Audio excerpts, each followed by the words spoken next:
Y primero que todo, darle la bienvenida a nuestros panelistas, nuestro secretario general Sergio Wilhelm, a nuestro colega Fernando Mujica y a nuestro invitado especial, don Hugo Tilly Bensperger, general y experto en área de inteligencia y estrategia aérea, que nos va a conversar más adelante. Y como es habitual, partimos con alguna noticia del ámbito aeronáutico, así que Fernando, tienes la palabra. Perfecto, buenas tardes. Vamos a compartir la noticia de la semana. Bueno, tomé dos noticias bastante interesantes.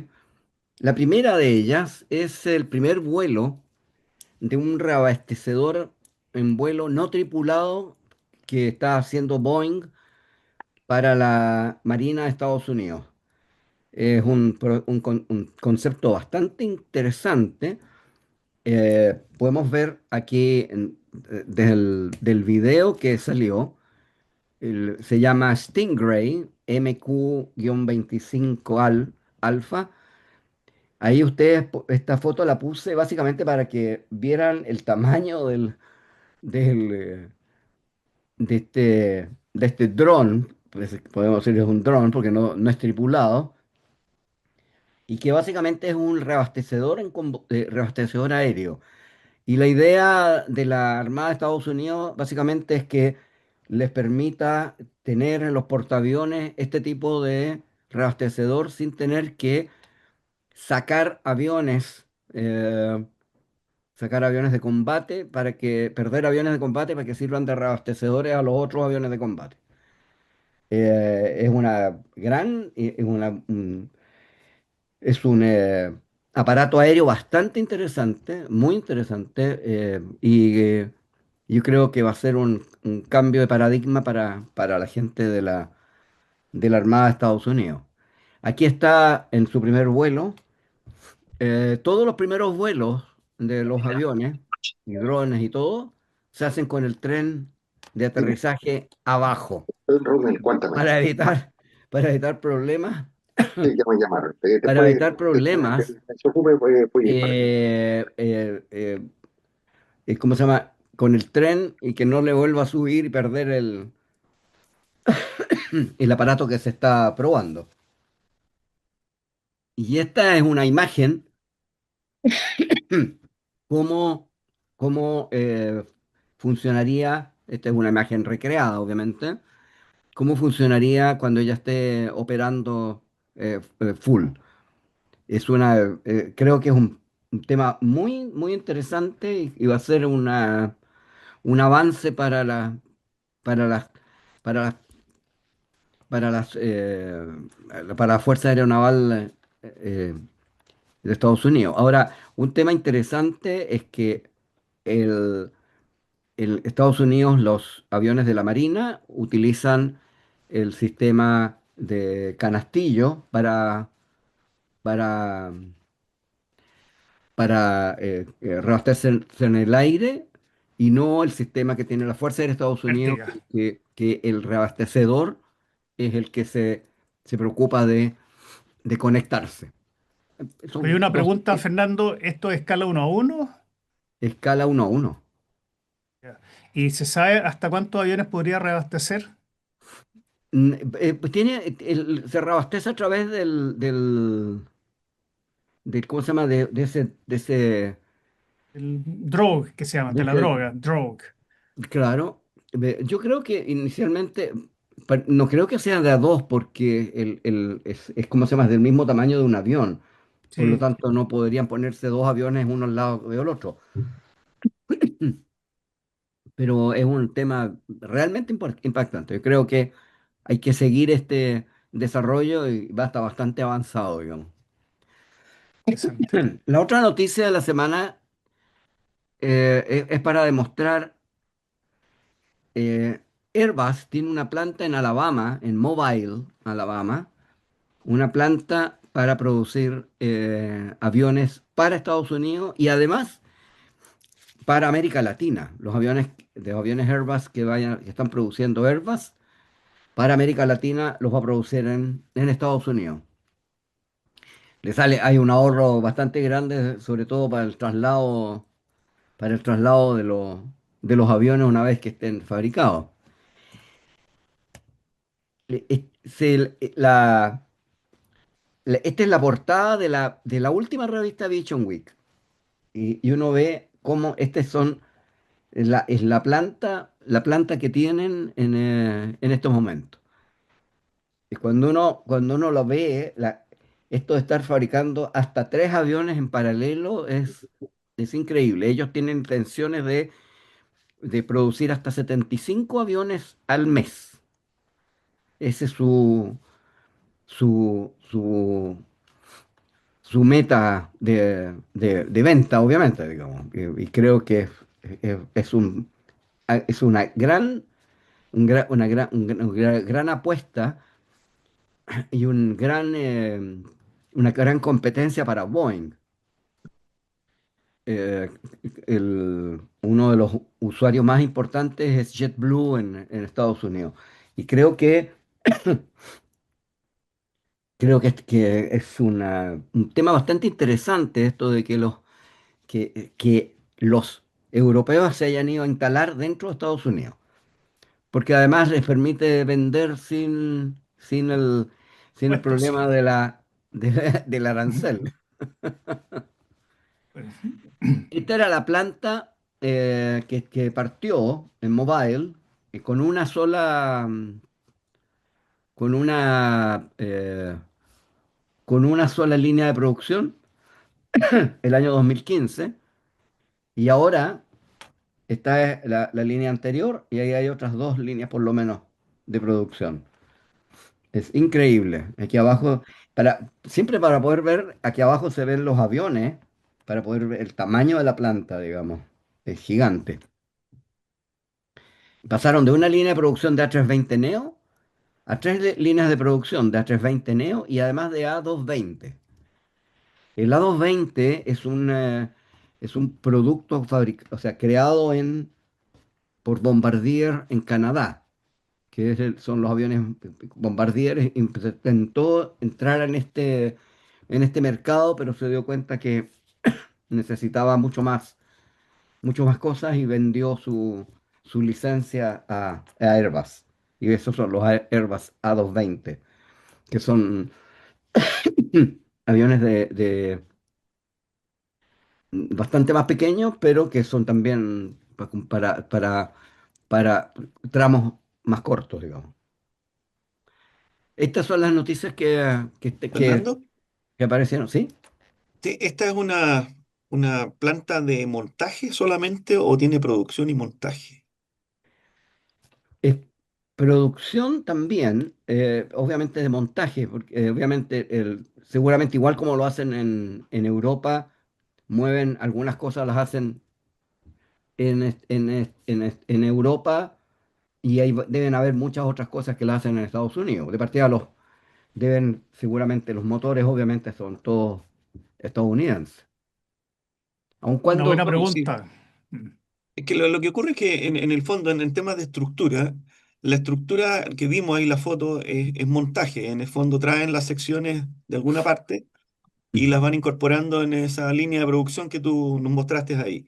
exacto, Ahora, viendo toda la infraestructura que tienen, evidentemente que puede haber más de una línea, porque en el fondo vimos la línea fuselaje solamente, que falta la de los otros componentes, pues, alas y estabilizadores vertical, horizontal.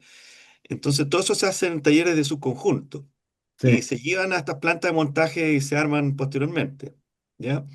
En alguna de ellas se deben unir todos estos elementos, pero lo interesante es si la línea de fabricación completa de cuadernas, larguerillos y todo lo que nosotros conocemos estén ahí mismo. Todo lo que es tren de aterrizaje, sistema de combustibles, todo lo demás, cablería y todo lo que signifique la parte eléctrica, electrónica, evidentemente también podrían estar ahí. Pero básicamente era ver si tenían, digamos, algún componente que no se hiciera en esta planta, sino que en otra similar dentro de Estados Unidos. Yo creo que sí, porque una de las cosas, yo he visto lo que ha hecho Boeing. Boeing, ellos ensamblan, por ejemplo, en Seattle, y además ahora están ensamblando en otra parte más, pero ellos ensamblan pero por ejemplo las estructuras se las hace eh, una subsidiaria, o sea, antes era una empresa distinta, pero después la compró Boeing y que está en otra parte. Y una de las gracias es que ellos transportan en tren.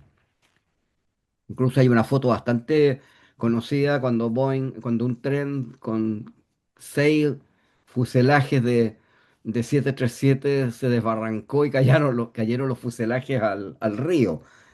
O sea, ellos transportan mucho en tren. Entonces, esa es una de las gracias que tienen comparativamente con Europa, que tiene que transportar todo por, eh, por avión, la mayoría de las cosas por avión o por barco. Yo creo que lo mejor para ellos es que se metieron al mercado estadounidense y de esta manera evitan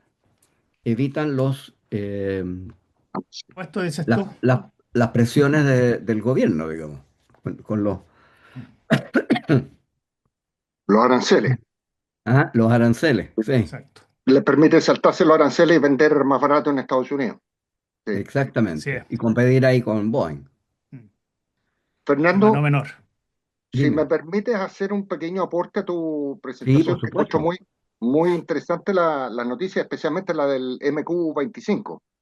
Eh, el principal problema que tienen las fuerzas aéreas navales es que ellos no pueden usar, para mantener la flexibilidad, no pueden usar aviones grandes para recargar. Por eso es que normalmente usaban los mismos aviones que tenían en el portaaviones y que tenían a través de la manguera traspasaban de uno de sus estanques a otros estanques y lo usaban como emergencia para los aviones. Como tú lo dijiste, esto les permite no perder un avión que tienen arriba del portaaviones, que uno de los aviones operativos de combate, sino que tiene un avión dedicado a esto. Ahora, ¿cuántos litros de combustible puede cargar el MQ-25? Él puede compartir 14.000 libras de combustible. 14.000 libras de combustible significa que puede llenar un F-18 completo. O sea, que el F-18 está sin combustible y lo puede llenar. Ahora, podría llenar 4 aviones en un Claro. 25%, 50%. Vale decir, le da más flexibilidad A la al operación. portaaviones y Exacto. aumenta el alcance de las misiones operativas en 100, 200 millas, le da más radio de acción para las misiones de combate. Esa es la gran gracia que tiene. No, Sí. como tú mencionabas, no tener que usar uno de los propios aviones para recargar a a los demás aviones que están usando en funciones operativas. Eso era. Muchas Muchas gracias. gracias. Sí. Ya voy a Ya, dejar Fernando. de compartir. Bien. Vamos a pasar entonces ahora a la segunda parte de esta jornada con nuestro invitado especial que ya estuvo con nosotros y para recordarles que don Hugo Tilly Bensperger, el retirado de la Fuerza Aérea y durante muchos años fue profesor de inteligencia y estrategia aérea en la Academia de Guerra de la Fuerza Aérea. Por lo tanto, sabe del tema y hoy día nos va a hablar sobre la inteligencia, la función de inteligencia, la importancia y de alguna forma hacer una conexión con el conflicto que hoy día se está viviendo en la zona del Golfo Pérsico y la problemática que significa tener o no tener inteligencia. En fin, hay mucho que hablar, así que por favor, adelante nuestro invitado. Muchas gracias por la presentación y un gusto estar con usted, Eduardo. Y especialmente hablando de un tema muy manoseado y poco comprendido, poco analizado en mayor detalle, porque siempre les decía yo a mis alumnos en la academia, nosotros somos en español, tenemos palabras muy precisas para definir algunas cosas, pero también tenemos vacíos grandes. Y uno es esto de inteligencia. Nosotros llamamos inteligencia a una amplia gama de cosas. La pregunta es, ¿qué es lo que es la inteligencia? La inteligencia, cuando nos referimos a una organización de inteligencia, hablamos de que necesitamos inteligencia. Cuando hablamos de información, necesitamos inteligencia. Entonces, la pregunta ¿es un producto? ¿Es una organización? ¿Es una actividad? Y las tres cosas se refieren a inteligencia. Porque al final del día, inteligencia no es más que entregarle al que necesita los antecedentes que él requiere para tomar una decisión en un ambiente de incertidumbre. Eso es. Ahora, ¿la inteligencia es exacta? No lo es. La inteligencia permite saber exactamente lo que sucede y predecir el futuro. No. ¿Se quiere acercar? Sí. Pero trata de interpretar lo que podría pasar de acuerdo a las condiciones que hay y conforme al eh, entorno en el que uno está, y especialmente en el caso bélico, de acuerdo al adversario que se tiene al frente. Uno de los errores más comunes en inteligencia es que el análisis se hace en función de la cultura y de la idea del que está, y de la idea y de la cultura del que está haciendo el análisis. Me refiero, nuestro expositor anterior la semana pasada lo definió muy bien cuando hablaba de Irán y el problema que han tenido los americanos en guerras, y refiriéndose específicamente a la guerra iraní. Ellos miran a la sociedad americana, a la sociedad iraní, en función de la sociedad americana, a cómo reacciona la sociedad americana.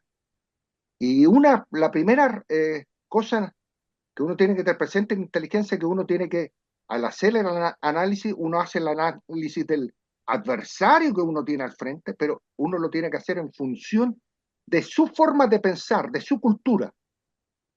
Hay un ejemplo clásico que yo siempre uso, es durante la Segunda Guerra Mundial, ¿cómo fue posible que Alemania, bombardeándose, teniendo como objetivo estratégico los bombardeos a las estaciones de ferrocarril y de la destrucción de las carreteras, la industria alemana siguió funcionando? Y la respuesta a esto es porque la inteligencia americana analizó a los alemanes en función de lo que era Estados Unidos, que la comunicación se hacía por tren y se hacía por carretera. Y el principal medio de transporte logístico de carga pesada en Alemania no es carretera ni tampoco es el tren, son canales. Y los canales no se tocaron. Es un buen ejemplo de cómo cuando uno analiza tiene que hacerlo en función de la realidad del contrincante que uno tiene al frente, y que a Estados Unidos con respecto a Irán también ha pasado.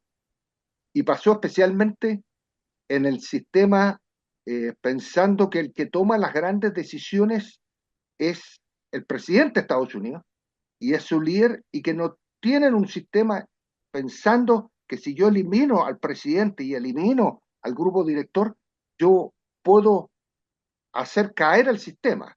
Y la respuesta es, en Irán no pensaron que el ayatolá tenía una forma de regenerar una estructura de poder que permitiera volver a seguir funcionando y establecer y entregar el mando a una segunda parte. Entonces, habiendo dicho eso, eh, quiero también hacer presente que la inteligencia no es una actividad que lo realiza alguien eh, con poderes superdotados, sino que tú tienes que hacerlo en función de un orden establecido, y lo que llaman los especialistas el ciclo de inteligencia, que muchas veces se ha mencionado, que es simplemente un círculo que va corriendo donde tengo que definir, dirigir, vale decir, ¿qué quiero yo? ¿Qué información requiero? Tengo que hacer un plan para obtener esa información. Yo tengo que buscar, establecer cuáles son las prioridades de búsqueda de información. y finalmente, después de buscarla, de dirigir, tengo que salir a buscarla a través de diferentes fuentes. Vale decir, yo tengo que coleccionar la información. Hay diferentes fuentes, podemos hablar en un momento más sobre ellas, pero para terminar con el ciclo, después de colectar, tengo que producir, porque lo que yo reúno es información, pero la información la tengo que unir entre ellos con antecedentes que yo tengo para finalmente obtener un producto y poder contestar la pregunta que se quería contestar, y esa respuesta hay que entregarla para volver a entrar en el ciclo de dirección, colección, producción y diseminación. Aquí lo que quizás interesa especialmente a ustedes como ingenieros es dónde la ingeniería, dónde la tecnología puede hacer los aportes en este proceso de inteligencia. Y sin duda que en la colección está el gran aporte tecnológico.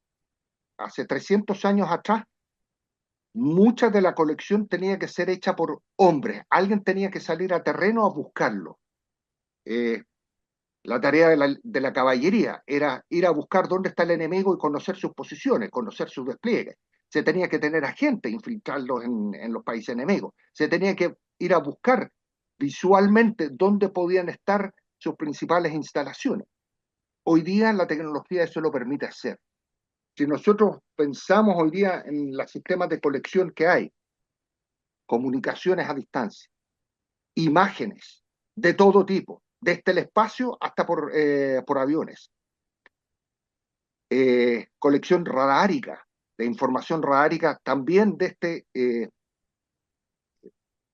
aeronaves que circulan o en el espacio o en el espacio aéreo. Por lo tanto, hay muchos métodos de colección, muchos de estos son tecnológicos, han hecho un gran avance. Incluso hubo una escuela que de repente creía que en la colección yo puedo basarme especialmente en medios tecnológicos y dejar al hombre fuera del sistema de colección. ¿Para qué? Para evitar los incidentes con países vecinos que a uno lo acusaron de espía, etc. Y lo trataron de convertir en una ciencia exacta, pero es imposible. Al final el hombre tiene que influir. Solamente piensen cómo los israelitas obtuvieron la información para bombardear las centrales nucleares, si sabían en el área general que estaban, pero dónde estaban adentro, qué es lo que estaba pasando. Eso, de alguna forma, tuvieron inteligencia humana. Alguien tuvo que entrar, tuvieron que entrar un agente a Una, través de los una, diferentes métodos. un Dime, punto. Eduardo. Sí, respecto justamente a ese tema, pareciera que hay voy a decir, eh, una participación bien cercana y ¿cómo se diría? De alguna manera bien conectada entre ambas inteligencias, porque la norteamericana básicamente se ha caracterizado por el uso de mucha inteligencia tecnológica, más allá de la inteligencia humana, que sería el caso de Israel, donde tiene el Mossad, y el Mossad se ha caracterizado también por las operaciones donde la persona, el individuo, es el que colecciona Así es. inteligencia y participa. Y la pregunta es justamente esa, ¿cómo podría haber sido esta simbiosis entre ambas inteligencias para poder saber todo lo que se supone que lograron conocer? Mira, la clave en la inteligencia, cuando se trata de inteligencia entre países, sucede lo mismo que también pasa con las organizaciones de inteligencia a nivel país. Permíteme ir un poco más atrás. Sí. El gran problema de las organizaciones de inteligencia es que alguien tiene que controlarlas y alguien tiene que definir claramente qué es lo que pueden hacer. El intercambio de información entre organizaciones de inteligencia es clave para obtener finalmente el producto y tener algo que esté procesando y corriendo rápido. Las Fuerzas Armadas necesitan inteligencia. Cada rama se especializa necesita inteligencia especial en algunas áreas. Voy a poner solamente un ejemplo. El caso del poder aéreo requiere tener muy buena información, perdón, muy buena inteligencia de blanco. Tiene que saber dónde colocar la bomba, tiene que saber dónde está, cómo está construido, qué es lo que tiene. En cambio, el ejército le interesa la inteligencia de dónde están las fuerzas adversarias, qué elementos tienen para combatir, cómo se entrenan ellos. Cosas que se puede complementar la Fuerza Aérea porque obtendrá alguna información, la inteligencia aérea de lo que son los militares. Pero hay que intercambiarlo. Pero para que haya ese intercambio de información tiene que haber confianza entre las organizaciones.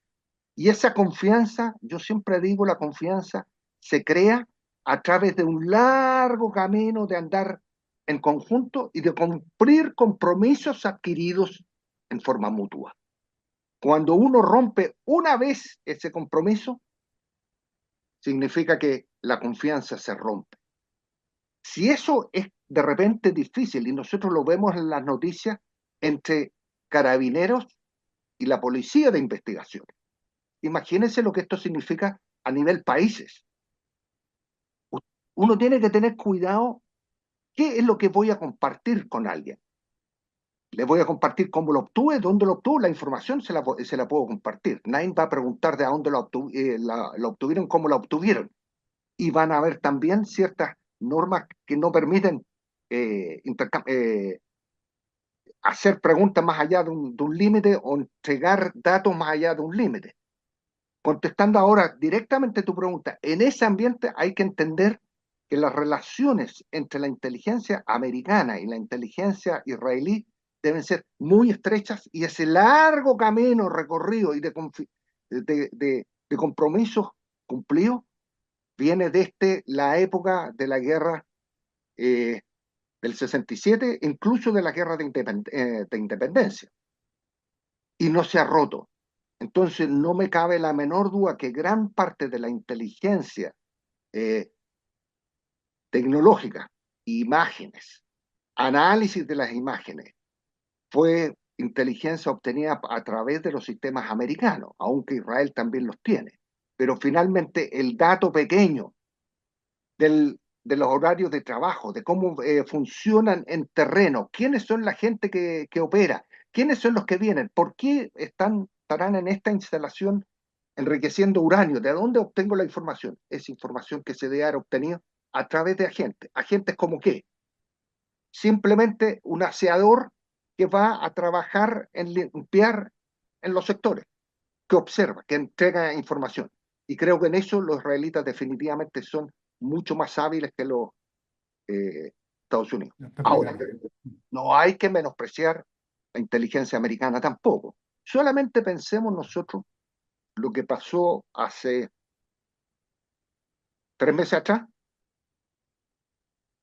Los Estados Unidos sabían exactamente qué convenio se había firmado entre Chile y China con respecto al cable para transmitir la información. ¿Sabían quiénes habían estado en las reuniones? ¿Qué es lo que se dijo en las reuniones?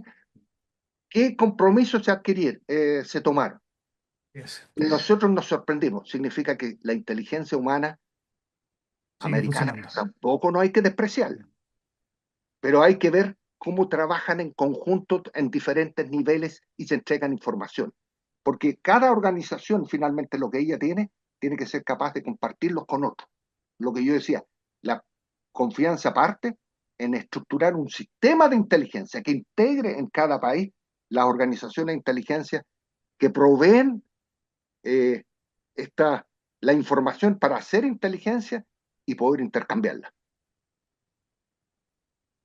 Es un tema bien interesante porque también ahí uno se da cuenta, y esto es una opinión bien personal, de la diferencia que tenemos nosotros a nivel nacional versus a nivel internacional. O sea, tal vez no nos podemos comparar con Estados Unidos, pero hay que entender posiblemente como país la necesidad de tener no solamente la inteligencia a nivel nacional para ver la parte de terrorismo, sino también a nivel internacional para darse cuenta dónde estamos y cuáles son las amenazas. Y pareciera que ahí estamos como un poquito al debe. Es que, Eduardo, esto ya está más, si uno habla de inteligencia propiamente tal, en nosotros en Chile estamos en pañales y lamentablemente me atrevo a decir, y estoy dispuesto a defenderlo en un debate, que nuestro liderazgo no, no ha comprendido la importancia de la inteligencia para la toma de decisiones. Ahora, la inteligencia no es un producto. La inteligencia hay que darse cuenta que se necesitan en todos los niveles de la decisión, en el nivel más bajo, en el táctico, hasta el nivel político alto. O sea, yo puedo dividir la inteligencia en inteligencia política, inteligencia estratégica, inteligencia operativa e inteligencia táctica. Cada uno necesita información en forma diferente. Mientras el presidente tiene que saber con quién me puedo enfrentar y qué escenarios puedo enfrentarme en el nivel táctico, el que al final tiene que solucionar y que ir a una zona determinada, tiene que ir a saber con quién me voy a enfrentar, qué es lo que sabe hacer, cuántos son los que están allá, cosa que al presidente no le interesan y al que está a nivel táctico no le interesa lo que tiene el presidente. Entonces, primero tenemos que entender que cada nivel necesita información de diferente. Segundo, yo necesito, cada actividad necesita una inteligencia determinada. La policía para investigar un crimen necesita inteligencia para saber cuáles son las bandas que están funcionando, quiénes son los que las operan, con qué medios operan, con cómo se financian, etc. Nosotros, lamentablemente, en los discursos, ¿cuántas veces hemos escuchado que nos dicen, para solucionar este crimen necesitamos inteligencia, para combatir el crimen organizado necesitamos inteligencia? Y después, aquí nos falló la inteligencia cuando falló un juicio. La inteligencia no es certeza. La inteligencia no es una solución, una bala mágica. La inteligencia no va a solucionar el problema que tiene la justicia. La inteligencia va a aportar, puede aportar antecedentes para conseguir las pruebas, pero las pruebas las tiene que fabricar el fiscal, las tiene que fabricar el sistema judicial. La inteligencia va a decir de dónde pueden estar, cuáles son los escenarios que pueden ser, y después ir a mayores detalles. Ayuda a solucionar problemas, pero no hay que confundir justicia con inteligencia cuando estamos hablando en ese nivel. Tampoco para combatir el crimen organizado uno requiere inteligencia económica. Nuevamente, son en diferentes niveles. Lo que quiero decir con esto, que hay que entender que es una actividad grande, que cubre diferentes niveles y que tiene que tener un sistema, diferentes organizaciones que interactúan entre ellos y pueden intercambiar información y alimentar a todos los niveles que requieren esta información. Ahora, ¿por qué nosotros tenemos tan poca conciencia de la inteligencia? Porque poco la han estudiado, porque el destino de Chile poco ha sido influido por inteligencia. Hay momentos donde la hemos necesitado y ha funcionado bien, han aparecido eh, esporádicamente organizaciones que han podido apoyar esto, pero también creo que influye mucho la falta de análisis que hemos hecho histórico con respecto a nuestro pasado reciente y lo que fue el uso de la inteligencia durante el gobierno militar. Que hubo exceso, hay que reconocerlo. Que se empleó mal, se desprestigió la inteligencia. Yo estuve trabajando en inteligencia en una época donde nadie quería estar en inteligencia, porque el solo hecho de que uno llevara la marca inteligencia ya era sospechoso y uno no caía bien. Entonces, las organizaciones en Chile hubo un momento donde tratamos de eliminar la inteligencia. Hubo un presidente que dijo que él no requiere inteligencia, que es una actividad sucia. Y no nos damos cuenta la importancia que tiene para tomar las decisiones. Yo simplemente quiero hacer una pregunta. Y yo esta pregunta se la escuché a un comentarista nacional, Tomás Muchati. Cuando el presidente electo fue a Panamá a reunirse con un grupo de países latinoamericanos y se encontró con el presidente Lula y dijo que él allá iba a hablar el problema no el problema, él, con presidente Lula respecto a la candidatura de Michelle Bachelet. ¿Qué inteligencia llevaba él? ¿Él sabía quién era Lula? sabía que lo que le iba a preguntar Lula, sabía cuál es el apoyo que había recibido Michelle Bachelet por parte de Lula, sabía con el ministro de Relaciones Exteriores chileno, sabía con qué le podían preguntar los brasileños respecto a la candidatura de Michelle Bachelet. Lo que quiero decir a esto, nosotros vamos, nuestros líderes, presiento que se enfrentan a muchos escenarios internacionales sin ir con la información básica que ellos necesitan para poder enfrentarlo. Creen que con lo que ellos saben es suficiente, con lo que ellos han aprendido. No, no saben hacer la pregunta para enfrentar estos escenarios. ¿Qué me pueden preguntar? ¿Por dónde puede salir? ¿Qué es lo que sabemos nosotros al respecto? Buen Y por ejemplo. último, Mm. para contestar tu pregunta, Eduardo, creo que también hay un problema cultural nuestro, que muchas veces información es poder. Por lo tanto, el que tiene información no está dispuesto a compartirla con nadie para seguir siendo imprescindible él. Y esto, cuando la inteligencia no es bien valorada, trasunta la organización y trasunta a las personas, porque la persona no va a entregar toda la información que tiene, porque sabe que si la entrega va a ser, eh, eh, eh, al final, él pierde valor. Y agreguémosle un tercer elemento, como eh, la dirigencia no valora a la inteligencia, y por lo tanto tampoco no se valora la organización que tiene ni a la gente que trabaja en ella. Entonces, eh, alguien que ha trabajado en inteligencia y que ha sido útil en el sistema, no es cosa de despedirlo de un día para otro. En la comunidad de inteligencia se habla de que a la gente hay que enfriarlo de a poco. Usted no puede llamarlo a la oficina y decir, hoy día te despido, porque uno crea a alguien que seguramente va a crear un resentimiento, y ese resentimiento, de alguna forma, el ser humano tiene una tendencia a después soltarlo y cobrar el precio de aquel que le hizo el mal rato. Entonces, cuando uno trabaja con la comunidad de inteligencia, hay que cuidar a la gente y no hay que tampoco despreciarlos de la noche a la mañana. Hay que darle un plan de salida y de desenganche. Eh, Hay, Sí. hay una, Respecto, hay un, sí, dime. hay un tema, yo estaba la semana pasada, o esta semana en realidad fue, me llegó la idea de un libro que escribió un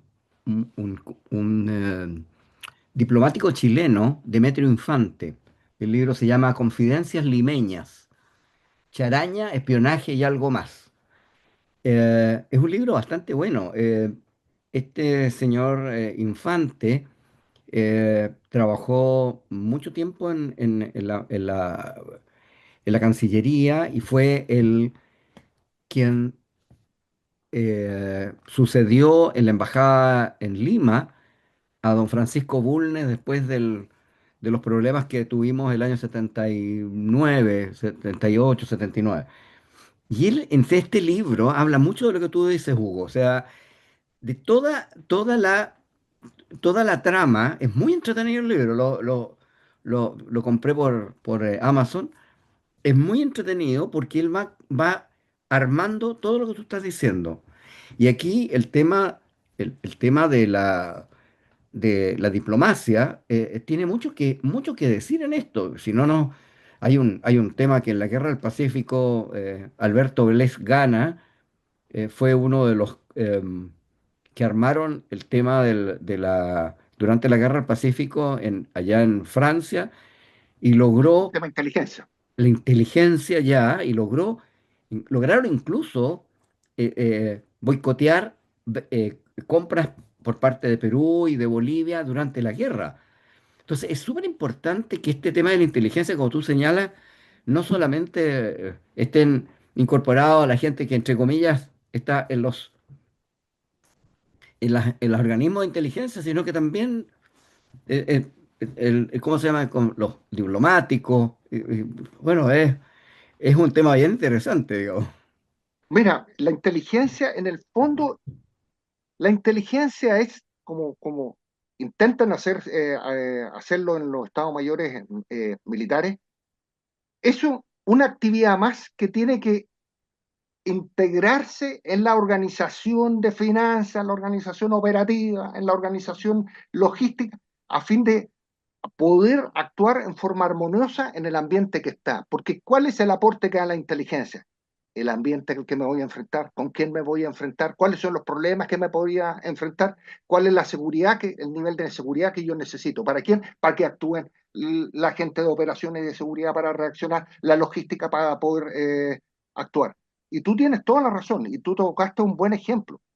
Chile no teniendo ningún sistema de inteligencia para la producto de gente con una clara conciencia de servicio público y sin grandes influencias, pero se dedicaron a armar un sistema de información y de análisis que permitió, como dices tú, a Blest Gana, dominar en el ambiente europeo, saber de las compras que se iban a hacer, cuáles son los movimientos, cuáles son los contratos que querían firmar, en el momento preciso hacer la protesta correspondiente, y en Estados Unidos hicieron exactamente lo mismo, cosa que lamentablemente posteriormente se perdió, perdió su agilidad. No digo que se haya perdido completamente, pero perdió la agilidad que había alcanzado.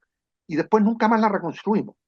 Y la reconstruimos sin control durante la época del gobierno militar y se dedicó principalmente a combatir la subversión, pero al no tener control se salió de manos en algunos lados y eso son consecuencias que estamos pagando hasta el día de hoy Así es. y que desprestigió la actividad. Labor.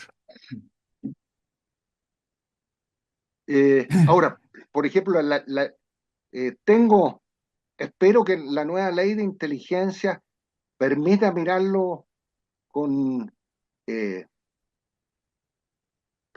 que la actividad se desarrolle con más armonía. Yo soy, tengo esperanza, pero creo que todavía nos falta camino a recorrer para realmente integrarse bien, porque la lucha todavía sigue siendo quién es primus inter pares, y aquí no hay primus inter pares, cada uno, todas diferentes organizaciones necesitan una actividad de inteligencia, pero alguien la debe coordinar. Ahora, la experiencia ha mostrado que ese alguien que debe coordinar no debe tener poder ejecutivo, no debe tener poder operativo, pero debe tener poder para coordinar, para ordenar, para pedir, para obligar a dar tareas y para supervisar presupuestos, cosa que nosotros lamentablemente en la nueva ley de inteligencia no se aborda bajo ningún punto de vista. Hay un tema, y otro tema que quiero tocar es durante la Guerra Fría, Estados Unidos no tenía cómo saber cuáles eran los nuevos aviones de los soviéticos. Y era una lucha muy interesante que cuando de repente salían los soviéticos con un avión y los pedían, los trataban de seguir y todo. El 25 Pero fue un ejemplo. las empresas aéreas, la Lockheed Martin, la Lockheed, la Northrop, la Boeing, tenían, tenían grupos de ingenieros, y es por eso quiero llevarlo ahora a esto, de ingenieros que desarrollaban, desarrollaban cuáles serían los aviones del futuro por parte de los soviéticos. Entonces tenían casi como una oficina de diseño Rusovsky para ellos entender en- y, y- y- y trabajaban de esa manera generando cuáles eran los aviones que podían venir. ¿Para qué? Para a su vez, de esa manera, proponer el avión contrario por parte de Estados Unidos a las Fuerzas Armadas. Y ahí y se generaron muchas excelentes opciones y aunque no lo creamos, le apuntaban bastante bien, porque obviamente, pero obviamente toda esta gente que trabajaba ahí, trabajaban con ese pensamiento tipo, es lo mismo que hacían tú que eres piloto, los escuadrones adversarios, digamos. Afirmativo. De entrenamiento adverso. Mira, Fernando, tú tocas un tema, aquí uno puede volarse y hay que tener cuidado de no empezar a encajonarse en el detalle táctico, porque yo trato de mirar este problema de la inteligencia desde afuera, en el gran cuadro, pero tú tocas un tema que es absolutamente cierto. Es tan cierto que cuando hubo eh, todo tipo de ejercicio y actividades que realizaron a fin de poder determinar qué es lo que se había desarrollado. Por ejemplo, para saber si habían desarrollado un nuevo avión, eh, se simulaban vuelos que iban, los americanos hacían vuelos que iban directo a la Unión Soviética, directo a ver cuál era la reacción, y medían la reacción de la casa defensa rusa. Y ellos ya sabían el tiempo de reacción que tenían. Por lo tanto, cuando disminuían ese tiempo de reacción, decían, o cambiaron el entrenamiento o cambiaron los radares que tenían. Entonces Claro. empezaban a poner los radares y efectivamente encontraban radares. Entonces, por eso digo, esto de la inteligencia, uno tiene que decir, ¿qué es lo que yo necesito saber? Tengo que hacer un plan de búsqueda, definir qué es lo que quiero saber. Y después de buscar, ¿cuáles son los caminos? Hacer este plan de búsqueda en los detalles, qué información tiene que reunir, quién me los puede reunir.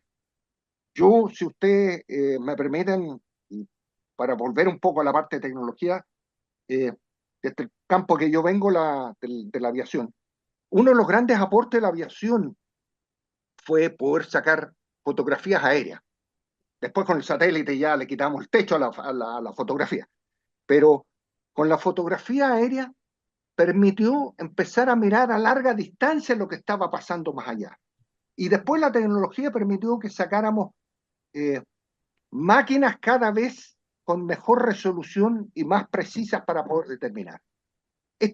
La fotografía aérea y espacial es, o las imágenes, porque ya no es solamente fotografía, son imágenes ráricas, imágenes compuestas, etcétera, que permiten encontrar cosas y buscar cosas. Si me permiten a mí, yo tengo algunas fotografías para que puedan entenderlo y me permiten compartir. Yo les quería mostrar algunas imágenes Sí, para que se pueda ver lo que se puede obtener a través de la fotografía.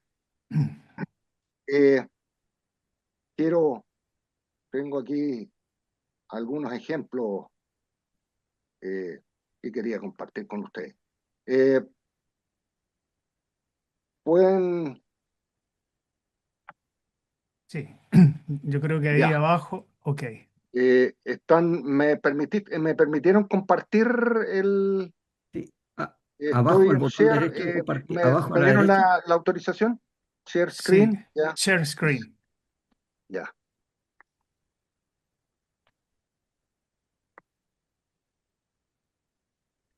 Aquí la primera imagen que les Ahí voy a se ve. mostrar es una imagen, se ve bien, Sí, hay la que estoy ponerlo poniendo en modo en modo presentación. presentación, ahí está. Ahí está, perfecto. Esta es una imagen, es la misma imagen que le van colocando diferentes filtros de color. Y al colocar diferentes filtros me permite resaltar diferentes cosas. Si hay vegetación, si hay tierra, si hay agua, si hay movimiento humano, etcétera. Vale decir, cuando yo lo coloco filtros, me permite detectar qué es lo que hay en ese terreno. Muy útil para saber dónde hay población humana, dónde hay construcciones, dónde hay personas, etcétera. Eh, aquí, por ejemplo, es una imagen de diferente resolución. La imagen de la derecha es de 30 metros de resolución, la imagen de la izquierda es de 0,5 metros de resolución.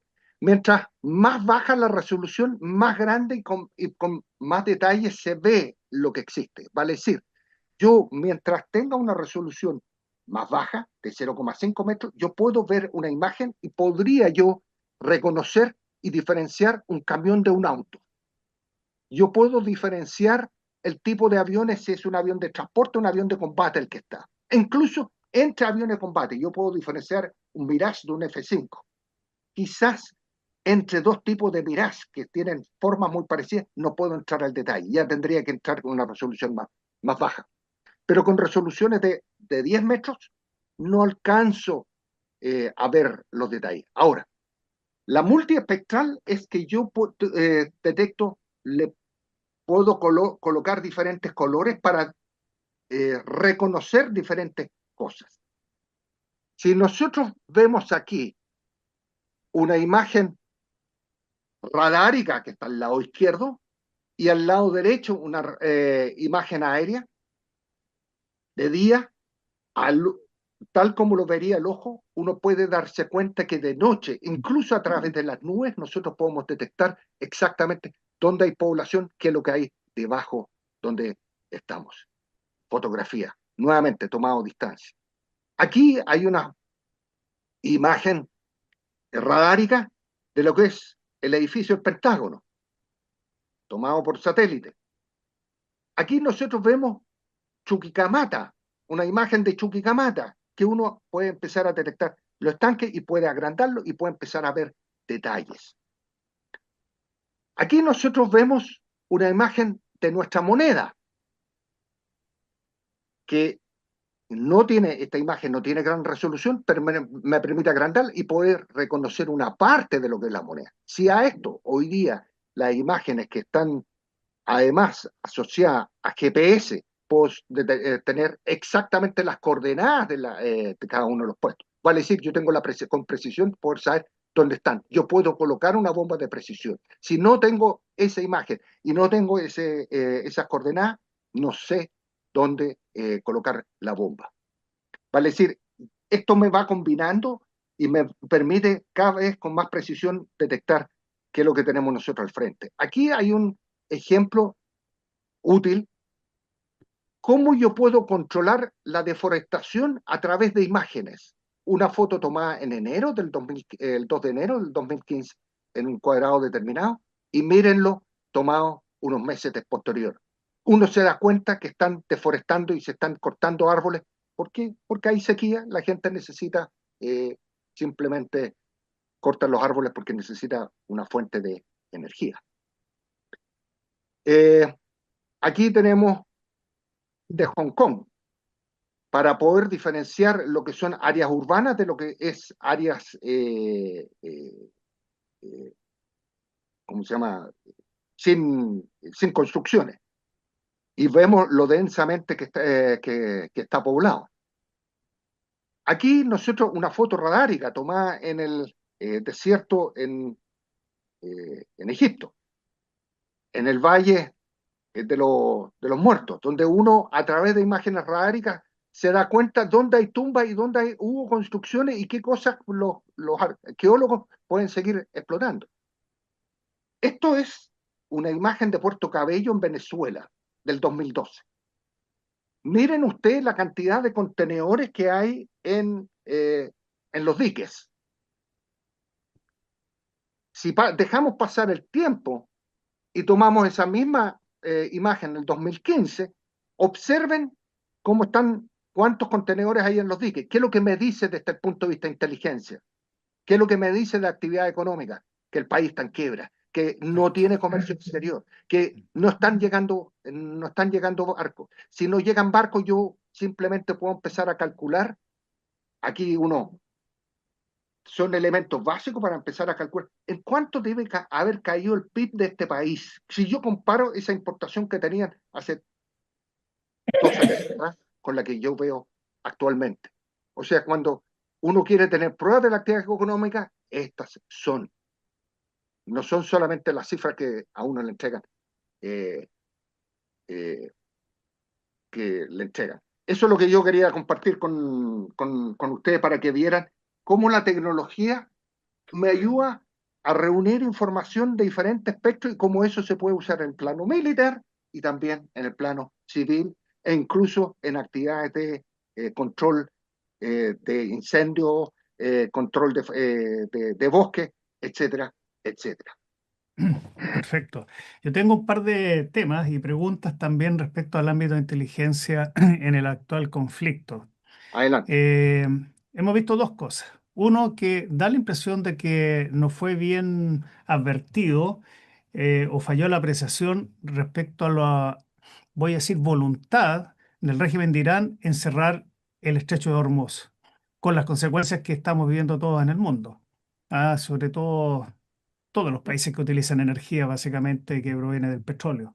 Eso por un lado. Mi impresión es que ahí falló completamente la apreciación o pensaban que podían tener alguna alternativa de negociación o que la gente podía levantarse y poder derrocar al régimen. Entonces, eso es una primera pregunta. O sea, ¿hasta dónde podría haber habido una tremenda falla de apreciación?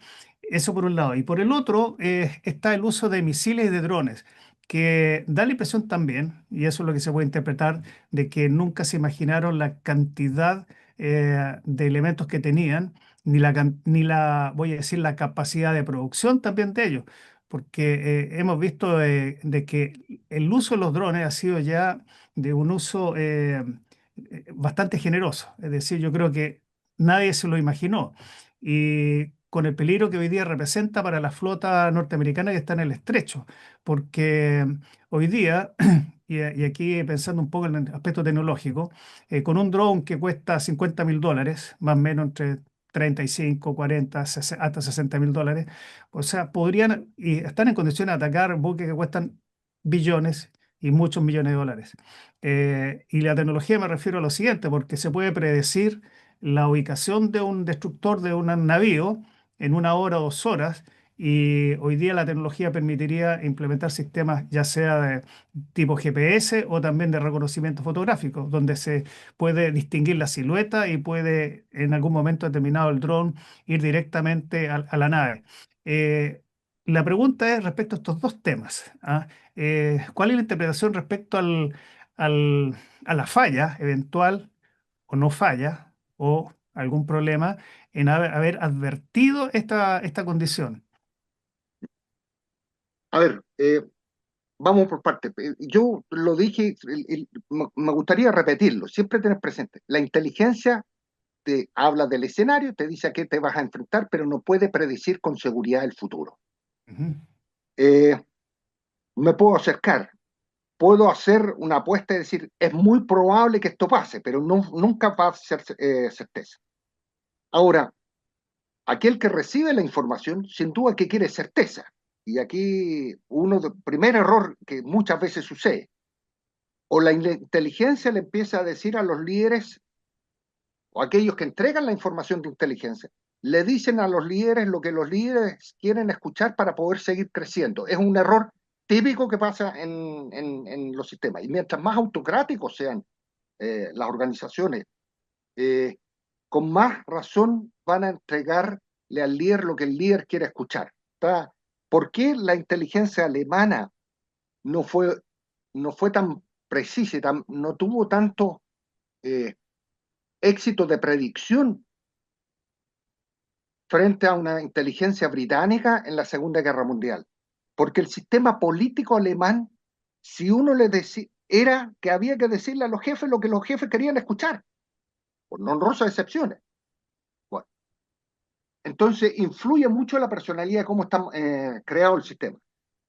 El sistema político americano hoy día tiene un presidente que es bastante autoritario y él es muy eh,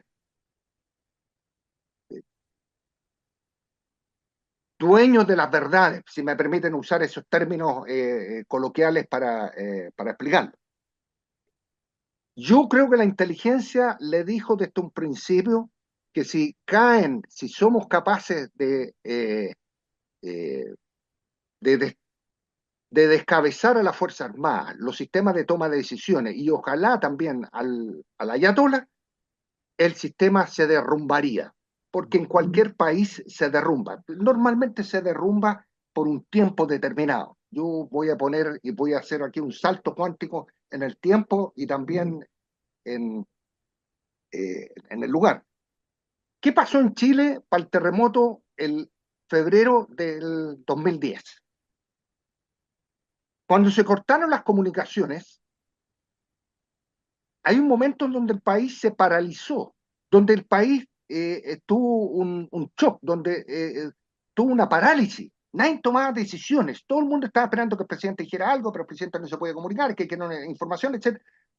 Pero esos periodos de incertidumbre, de falta de liderazgo, duran poco tiempo hasta que alguien asume nuevamente el liderazgo. Se restablecen las condiciones. Bien. En lo que pasó en Israel, el sistema tenía previsto cómo reemplazar a los diferentes cabecillas de las diferentes fuerzas.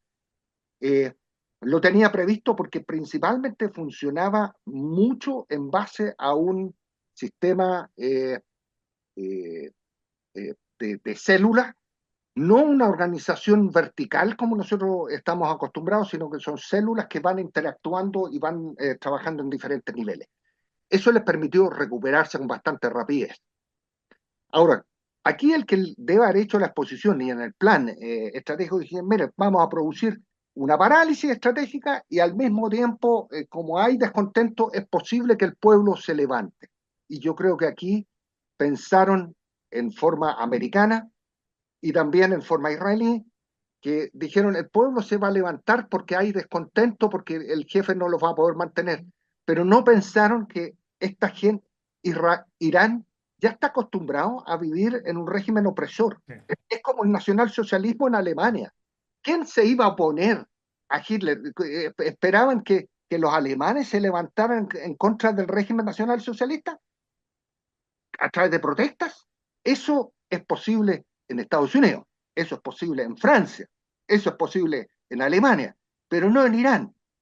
Y menos cuando Estados Unidos tiene una historia de abandonar a la gente. Acuérdense que durante la guerra del Golfo incentivaron a los kurdos a que se levantaran en contra del régimen de Hussein. Estoy hablando de la primera guerra del Golfo.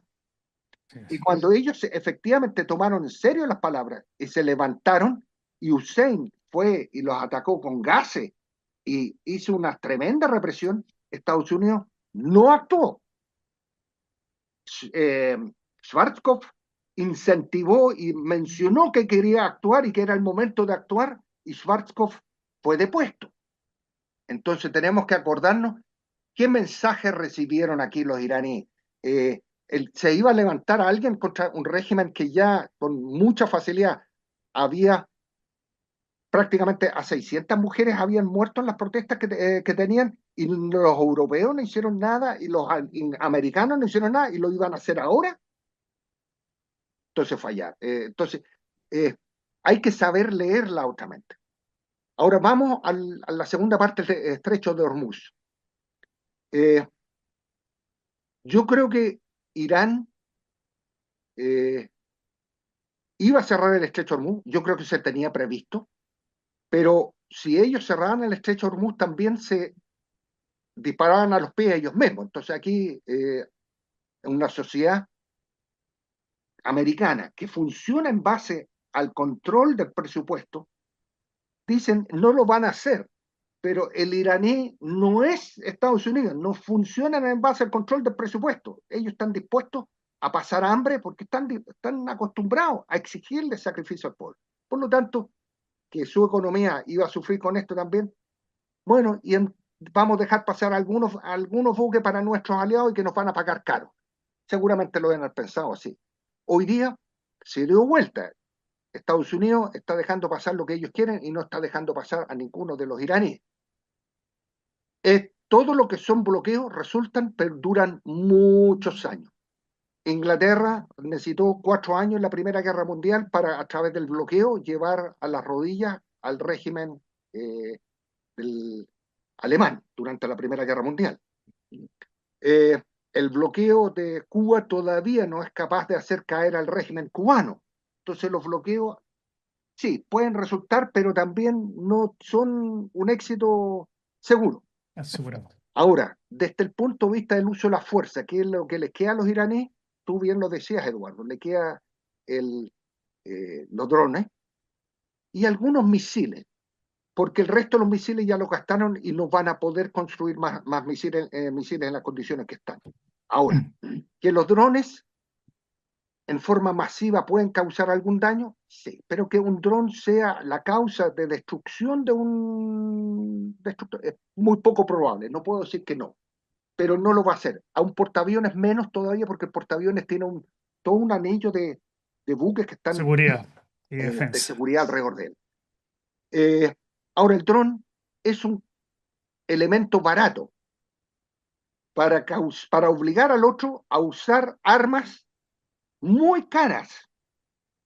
Yo creo que el dron no va a causar el daño. La pregunta va a venir, ¿cuánto tiempo estoy dispuesto a mantener esta defensa que es carísima frente a los drones, frente a un elemento que cuesta no más de $20.000 y cada misil que estoy lanzando y el sistema que tengo que mantener activo para proteger cuesta más de 150.000? Entonces, hay una desproporción en costos que es... Ahora, si se trata de ganar la guerra e imponer a la fuerza, quizás estoy dispuesto a hacerlo, pero por un tiempo. ¿Cuánto tiempo? Eh, y La pregunta, finalmente está aquí algo que en política uno no puede dejar de mirar, que es la apuesta de póker. El presidente americano, él se ha involucrado directamente, él haciendo declaraciones y los desafíos los manda él. Él dice, mañana o se rinden o yo los llevo a la época de las cavernas. ¿Es posible hacerlo? Yo veo más que tenemos apuestas colocadas en la mesa que el otro está respondiendo, pero fíjese que el régimen iraní no habla el jefe de Estado. Los iraníes mandan el mensaje a través del negociador que es Pakistán. Entonces, tenemos estilos diferentes. Yo creo que más que la forma, yo me atrevo a decir que el estilo que ha adquirido Estados Unidos por su presidente, involucrándose directamente, es lo que más daño le está haciendo a la guerra. muy de No acuerdo. sé si, mira, tu pregunta no es fácil contestarla, No, Eduardo, no. me tuve que dar una vuelta larga, pero Sí. es complicado, porque inteligencia, nuevamente, nunca es certeza. Así es, Entrego así es. antecedentes para que alguien tome las decisiones, y el que toma las decisiones tiene que resolver al final. No le puedo decir resultado, esto no es ciencia exacta. Bueno, es bien inexacta y por lo inexacto que es esto, ¿cuál puede ser la situación final de este conflicto? Eh, yo, Esto es una apuesta en yo, realidad porque es muy eh, incierta la situación.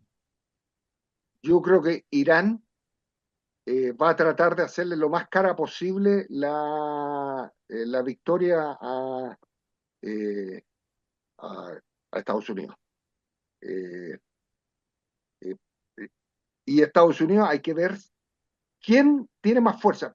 Acuérdense que las últimas guerras Estados Unidos eh, eh, las perdió por presión interna. El frente interno es el que se quebró. Creo que es importante tomar en cuenta en el mediano plazo las elecciones que van a haber en Estados Unidos, que van a obligar, el americano va a votar cómo va la economía y cómo le está afectando a ellos. Si no tiene resultados, buenos resultados antes de las elecciones, es muy posible que las elecciones las pierda, porque la economía Vale. norteamericana no está operando.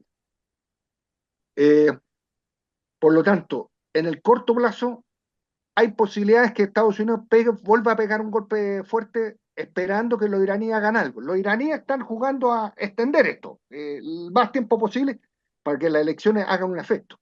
Y definitivamente, si esta guerra sigue más allá de un año, 18 meses, a los 18 meses, Estados Unidos va a tener que retirarse porque el frente interno en estas condiciones no lo va a acompañar. No lo va a acompañar porque los americanos no van a estar dispuestos a perder más vías, la economía se va a deteriorar y dependen más de la economía en Estados Unidos de lo que dependen los iraníes. Los iraníes están acostumbrados a pasar malos ratos. Eso es cierto.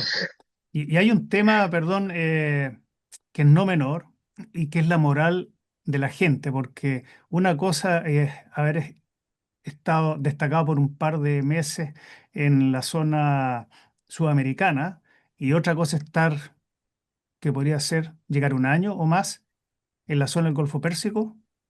Es un tema que, bueno, queda y lo dejo ahí para Principal, interpretación. mire, acuérdese nomás de la guerra de Vietnam. En Vietnam, Estados Unidos no perdió ninguna batalla, ninguna, ni siquiera la ofensiva Tet fue victoriosa para el Vietcong. Comunicacionalmente fue un éxito el Vietcong, pero desde el punto de vista operativo fue un fracaso. Perdieron muchas vidas, pero finalmente Estados Unidos fue derrotado. No fue derrotado abiertamente en el campo de batalla que entregó el sable, no, pero ellos tuvieron que buscar una salida honorable, firmar una paz que sea honorable y retirarse de ahí. Y rompieron las confianzas de sus aliados por muchos años, porque la forma como abandonaron a Vietnam, dijeron, y mañana me puede tocar a mí, Sí. los aliados. Entonces, lo que quiero decir con esto es que el frente interno se quebró en Estados Unidos y los obligó a retirarse de la guerra de Vietnam. Eso es lo mismo que les puede pasar ahora. Y yo creo que les va a pasar si no son capaces de llegar a un acuerdo. Y aquí hay que acordarse siempre, es preferible un mal acuerdo que una brillante guerra que se alargue, que se alargue, que se alargue, que se alargue. Es preferible buscar una forma de salirse. Los británicos siempre me decían, colegas británicos, if we are losing, we declare we have a victory and we just go. Así son. Sí. Y eso es lo que es muy posible que también pase. O sea, ese escenario está bien. Si tú me preguntas dónde yo estoy apostando, eh, yo creo que en el corto plazo los americanos van a buscar una victoria ahora, rápida, someter una gran presión. Los iraníes van a tratar de evitar la presión y alargarlo lo más posible para que las elecciones le afecten. Si llegamos cerca a las elecciones, los Estados Unidos van a tener que abandonar esa guerra, van a tener que irse, buscar una En salida apreciación. honorable. Bien, hemos llegado ya prácticamente al final de la jornada. La hora nos está encontrando. Y la verdad quiero agradecer enormemente esta apreciación y esta participación. Y para aquellos auditores y telespectadores que se unen, que están suscritos, que les interesen estos temas, saber un poco más de inteligencia, no solamente esta lectura que se hace en términos muy, voy a decir, superficiales, sino entender mucho más de esto. Y por lo mismo agradezco enormemente la clase relacionada con esta área, que es tan importante a nivel estratégico, a todo nivel en realidad, y también para entender un poco dónde están las falencias, que pueden haber ido falencias o acierto en este conflicto que estamos viviendo el día de hoy. Y vamos a ver respecto a las predicciones. Así que a ver cuán cerca de los anillos, como dicen, estaremos. Así que, mi estimado Don Hugo Tilly, profesor, muchos años en este ámbito, realmente agradezco mucho la participación y yo creo que ya tendremos algún otro evento para actualizar lo que está pasando en este conflicto y será un gusto tener la presencia en este canal. Así que muchas gracias de nuevo. Y a nuestros panelistas Sergio Wilhelm y Fernando Mujica. Así que, don Hugo Tilly, Evansperger, muchas gracias. Gracias por la invitación, gracias por haber tenido, Sergio y Fernando, la paciencia de escucharlo y ojalá con interés.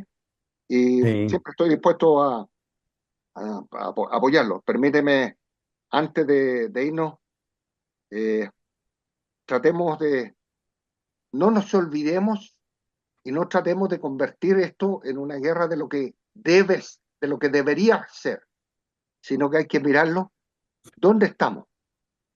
Y en esta guerra es definitivamente, como lo describió en momentos Huntington, eh, es un un choque de civilizaciones lo que se está produciendo aquí. Y nosotros tenemos que preguntarnos, ¿dónde estamos nosotros parados? ¿Qué es lo que somos? ¿Somos occidentales o somos orientales? Entonces, de repente yo escucho a algunos analistas que es que esto debería ser así, debería ser así. No, si el mundo es de una forma determinada y uno tiene que saber, estamos nosotros encasillados y parados en una parte. Eh, si yo, si esta, si Irán tuviera una gran victoria aquí, ¿qué pasaría con el mundo? Vamos, las burkas van a llegar aquí. Acuérdense que el Islam, yo creo que hay que convivir entre las religiones, pero acuérdense que la parte dura del Islam solamente cree que el mundo va a llegar a la paz cuando se haya y el Edén va a llegar una vez que todo el mundo sean musulmanes y tengámoslo presente. La Sharia tiene que ser completa. Muchas gracias. Sabias palabras, Gracias a ¿eh? Y ti. gracias de Chao. nuevo. Adiós. Chao, Vale, chao. vale. Muchas Chao, gracias, chao. Domingo. Gracias, Chao, chao, Fernando. Chao, chao, Hasta Chao, Sergio, luego. chao. chao, Nos vemos. chao, chao, chao. Fernando, gracias. Chao, igualmente, oye.